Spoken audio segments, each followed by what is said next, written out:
Right, okay. Welcome to Gambling TV. We're joined by Harry von Behr. Please excuse my pronunciation if I have that wrong, but he's the Managing Director for Spotlight Sports Group. How are you today, Harry? Yeah, I'm very well, thanks. The pronunciation wasn't too bad. I've heard worse. That's good to know. And so we wanted to talk today about the refresh you've done on your group branding around three key service areas. So I believe that to be betting content, media partnerships, and also trading solutions. Have I got that right to start with? Yep, spot on. Yeah. Perfect. So can you just explain a bit more? Why have you done this? Yeah, sure. So we went through the exercise of actually doing a whole group rebrand at the start of last year. So we relaunched the Spotlight Sports Group rather than Racing Post in the build up to ICE 2020, which was really to reflect the fact that our business has changed a lot over the course of the last 5 years. We had made a handful of acquisitions and launched some new product lines. So it made sense to do that. But I think, as with all businesses, shortly after that, our focus very much turned to more pressing matters in March, April, and May of last year. And so this refresh is really more of a continuation of that rebrand, but also designed to make sure that our value proposition is really clear for our existing customers and for potential new partners as well. And I think we're pleased that the refresh does that. It brings a really clear message as to what we're about. Yeah. All right. So you'd say that this sort of refresh was always inevitable off the back of the rebrand from the Racing Post, or do you think that sort of the rebrand and what followed maybe highlighted the need for you to put a bit more clarity on what what your different services are and how they're all broken down? I see it as part of the evolution of from where we got. I think with rebrands such as this, you find out from talking to your customers what they think and how they understand your offering. So we did a piece of work internally, but also spoke to a lot of our B2B customers to understand what value they saw Spotlight bringing, and then really use that to refine that so it's clear for others who maybe aren't as aware of us as a business, or certainly not aware of us beyond the sort of the racing post heritage that we have. Okay, so do you think that is it mainly about the website as like a central resource for this, or does it go beyond that in terms of different messaging, marketing campaigns that are going to spin off from this? Yeah, no, it's definitely a lot more than just a website. A website is a place where you can house online information about a business and what it does and who it is and what it stands for. But it goes a lot deeper than that. It's in terms of our messaging from a sales perspective. It's how we talk to the market. You mentioned campaigns there around various existing product sales, but also new product launches, and it's sort of across all of that. And I think also internally as well, how we behave as a business and what we look to strive to do. It doesn't make sense to have an external message that isn't consistent with how you act as a business as well. So it was about making sure it all ties together. Having a new website is obviously just one element of that, but it's definitely more than that. Yeah.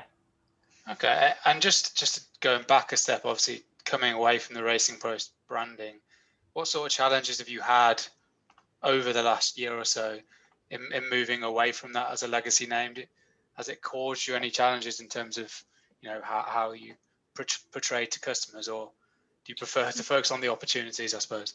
No, I think it makes and it makes sense. It's very important to recognise the heritage of the business as well. Our business has been built on over 30 years of expertise from operating the Racing Post. At the core of that, it's about how we combine sports betting data, insight, and opinion to help punters place more informed bets. So it's that expertise plus the hundreds of betting experts that we have within the business that has enabled us to I guess, rebrand and then refresh part of Spotlight Sports Group. So that rebrand and refresh is really just an extension of the heritage that we have within the UK and Irish Yeah. horse racing market. But the fact is, today we cover every sport in over 70 languages. I think that's probably very well evidenced by the pandemic itself in the dark days of April and May, when there were a lot of sport or racing on. We were providing daily betting editorial on the likes of table tennis, esports, Belarusian football. And I think being able to provide that really credibly to our bookmaker partners meant that it's been less of a jump into the dark in terms of moving from Racing Post to Spotlight. I think that Racing Post still plays a really important role within the industry, which is great. But the fact that we've been able to demonstrate the breadth of offering that we have, whilst being Spotlight Sports Group, means that it hasn't been as much of a challenge probably as we thought it would have been. I was just going to say, obviously, the COVID situation is not good for anyone, but in some ways, the fact that you'd already done that rebranding was maybe good, that you'd come off the sort of overarching Racing Post name into the sports name, which gave you a better, portray a better understanding of that as racing went away. Was that sort of helpful in some way? Yeah, I think it probably did help. As I said before, it wasn't a. I think it helps that it wasn't a reactive thing. It was proactive, and it was recognizing that we were already offering, many sports in multiple different language to our customers. So it was more reflecting what we were doing rather than it being a forward-looking, ambitious change. So I think it definitely hasn't been a disadvantage, but I think it was a change of name which may have helped with potential new customers, but our existing customers knew the breadth of what we were offering already. Yeah. Okay. And then if we talk about your sports offering, we've seen you launch sort of pre-play and in-play, various different things over the last few years. What would you say are your sort of key focus areas for this year?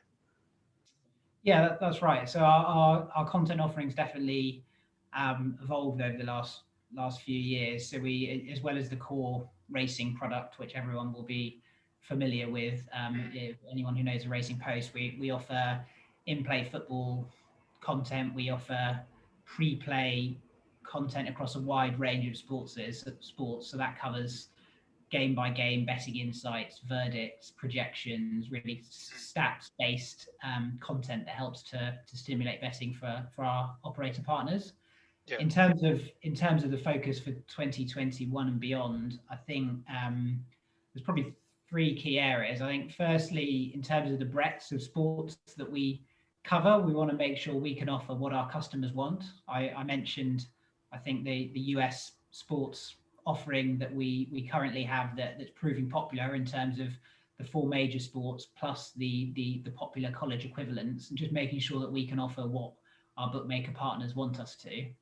I think secondly, ensuring that we're working in partnership with operators rather than it being a customer supplier relationship. We know very well the struggles that sports books have with integrations and long roadmaps, and therefore if we can create products that help to ease some of those challenges, then it helps. That's definitely ease their headaches. So I think that's one of the other areas that we'll be looking to do is speed up how we can integrate into our customers' products to improve their proposition.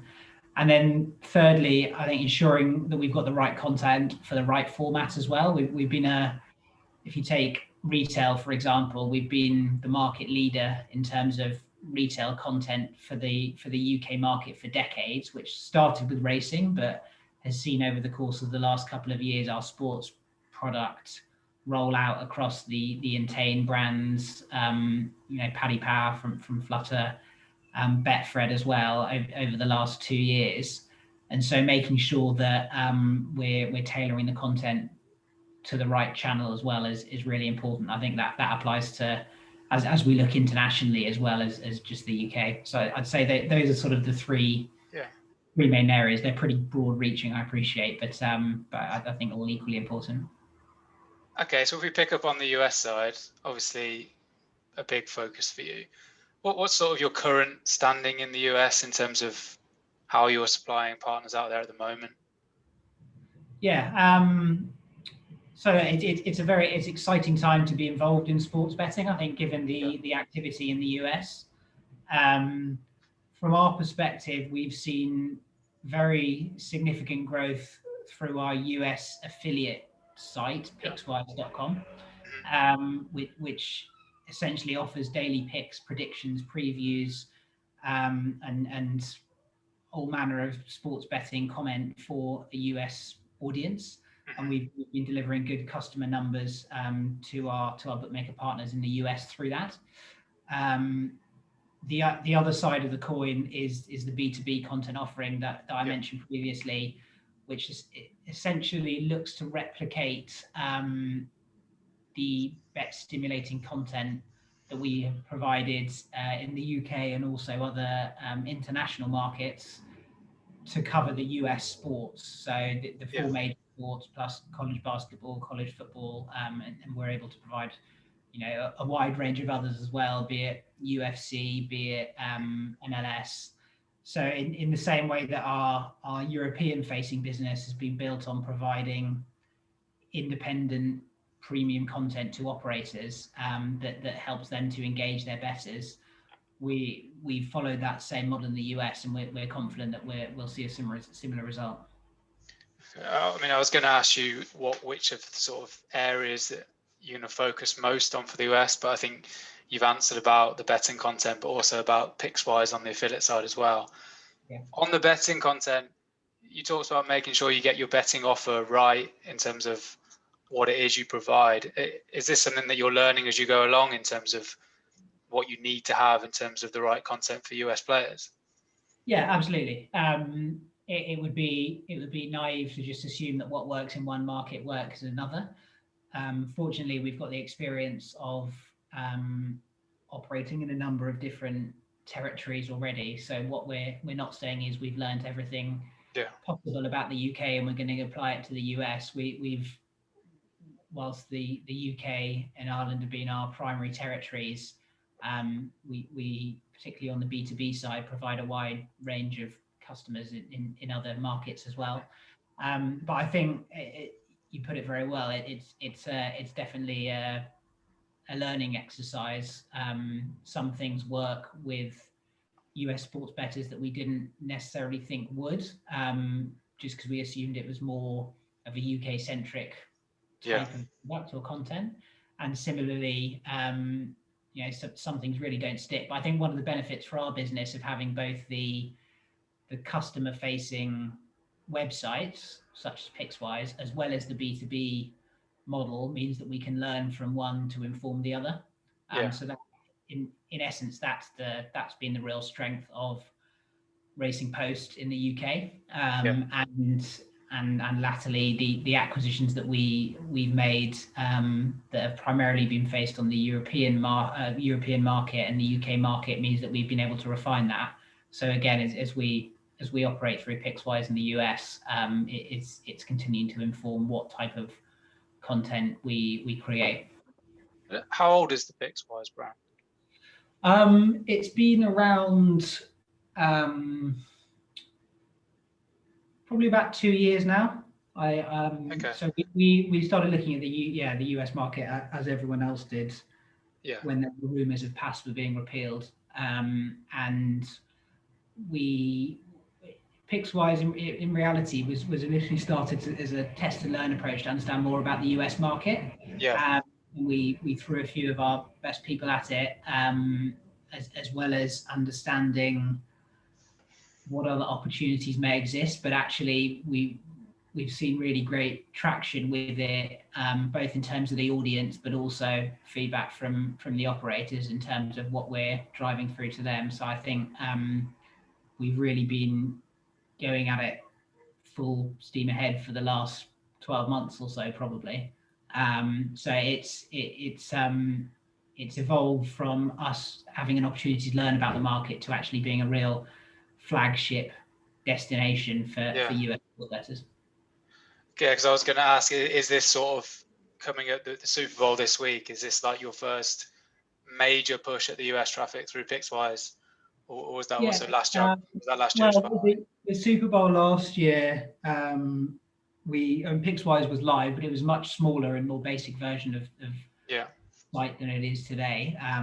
So we were still, I think it's fair to say, trying to learn more about how to drive an audience to the site and how we can how we can keep them on the site, keep them engaged, and then eventually convert them. If we look at where we were then versus now, I can't remember off the top of my head, but less than a handful of states were live in terms of online sports betting, and I'm not even sure if at the Super Bowl last year we had an affiliate license in any states because we were still going through that process. Whereas now we've got our relevant affiliate licenses and vendor licenses in all the relevant states. So we've gone from being able to monetize close to 0% of the traffic to actually a good share. But obviously, as you look forward over the course of the next 3, 4, 5 years, we'll have a number of tailwinds in terms of a growing audience, a better understanding of the US product and what bettors respond to, and the growth in the proportion of the market that is sort of regulated and monetizable. So that's why we're really excited about the opportunity there. Okay, and if we have a final question about the US, ask you just to make a few predictions, not in terms of how many states or money or anything like that, but what would you think will be the key engagement driver for operators, in the US? Yeah, as you say, there's lots of people better placed than me to estimate the number of states that will be open in 21, 22, and 23. So I certainly won't be doing that. I think what we see at the moment in the US is significant competition in terms of sign-ups and acquisition, which I think is what you'd expect in any new market, especially one that's in such a land grab stage as new states open up. And in a world where a lot of the operators are public companies and public markets are interested in new customer depositors as they are as much as they are in revenue, I think that's inevitable. But as each state matures, being able to differentiate your product becomes even more important. And you can see that in the UK and in other mature markets such as Australia or a number of the European mainland markets as well. And I think that's what really excites us as a business, because when you're in a market where having a unique differentiated product is what means you win in the long term, then having unique value add, insightful content is a real differentiator, and we've seen that. We've been working with the biggest betting operators for decades and seen the value it's provided them. So I'd say that's really important from a market perspective, and it puts Spotlight in a really good position. Great. And if I just ask one final question about the UK and racing, really, obviously well documented the struggles it's having at the moment with no crowds, and obviously struggles on the retail side as well. What is it that you can do as a supplier, as a leading supplier to the industry, to sort of help the situation as it is, to help it maybe come out the other side? Yeah, well, there's elements of it that unfortunately are out of our control. Betting shops being closed is obviously a huge hit to the industry, and the lack of crowds has an impact on the courses and therefore the prize money. So unfortunately, a lot of that is outside of our control. I think what we can do as the mouthpiece for the industry and for racing punters is make sure that we keep providing as engaging content as possible. So when there is racing on, and whether people are watching it on their TV or online through the bookmakers' websites, through our website and through our app, then there's at least something for them to engage with and kind of keep interested in. So as and when people are allowed back on the race courses and are able to visit the shops again as well as betting online, then there's still that sustained interest. So I think in terms of the medium to long term value that we can provide, I think it's really important to the racing industry, and we're very focused on it as a business. Great, and I think you just said a mouthpiece to the industry, which is a perfect line for me. So I'll end it there. Thank you very much for your time.